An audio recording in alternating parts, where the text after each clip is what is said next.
High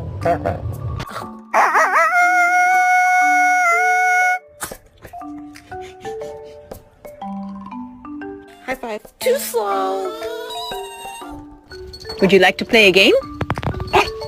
Want to do high five?